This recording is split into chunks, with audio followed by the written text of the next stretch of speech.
रायगडमध्ये शिवसेना आणि भाजपमधील वाद हा चव्हाट्यावर आलाय। ज्यांच्यासाठी आम्ही उठाव करून एकत्र आलो त्यांनी त्याची थोडी तरी जाणीव ठेवावी। मंत्री भरत गोगावले यांनी प्रवीण दरेकरांना हा टोला लगावलाय। विधानसभेला आमच्यासाठी कुणी किती काम केलं ते आम्हाला माहिती आहे। गोगावलेंनी दरेकरांवर हा निशाणा साधलेला आहे। मला जायचं बोललं तर एसटी भेटली तर बरी, नाहीतर मग जायचं कसं आणि यांना शोधायचं कुठं आपण। तुम्ही कधीतरी आवश्यक बनवेला येणार आणि इथे नको ते सांगून जाणार।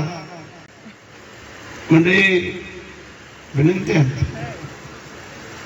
ज्यांच्यासाठी आम्ही उठाव करून एकत्र आलो थोडी तरी जाणीव काही लोकांनी ठेवणं गरजेचं असं मला वाटतंय। पण हरकत नाही आहे, जोपर्यंत आमची नियत आणि नीतिमत्ता आहे तोपर्यंत हे आम्हाला हरवू शकत नाही, किती पक्ष एकत्र येऊ द्या।